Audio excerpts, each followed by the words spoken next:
This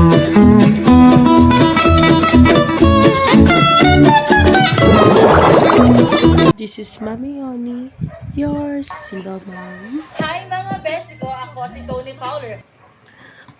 Hi guys, my name is Micaela Emalyari, 20 years old from Pamoldan, Cabanatuan City, Nueva Ecija.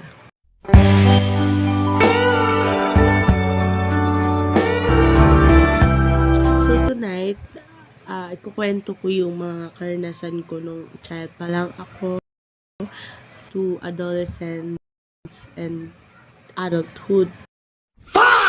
So, nung child ako, nung mga bata pa kasi kami ng mga ate ko, doon kami nakatira sa Manila.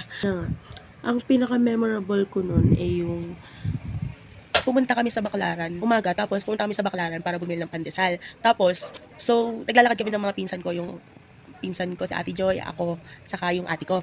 So, naglalakad kami, tapos, lumiko ako sa isang side, akala ko naman, kasunod ko lang sila, tapos nung paglingon ko, wala na sila.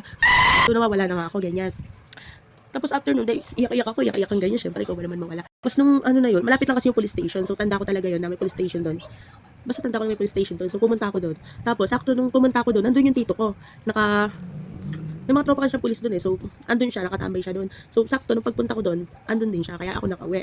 Tapos, yun lang. Tapos naman, nung adolescence naman, pinaka-memorable ko nun.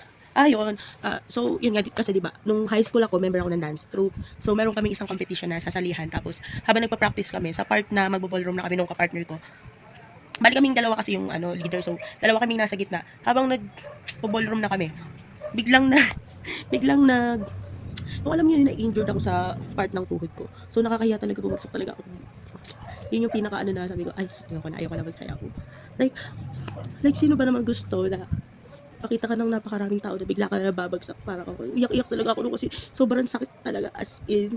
So ngayong, so yun lang. So ngayong adulthood naman, ang pinaka-memorable ko lang ay One eternity later. ang pinaka-memorable kasi na nangyari sa akin ngayong adulthood, yung naghiwalay yung mama at papa ko. So siguro yun lang. Di ko na ikukwento kasi baka maiyak na naman ako dito, you know. I'm so iyakin talaga. Ikaw si Pente, walang kaibigan. So yun lang naman guys. Bye.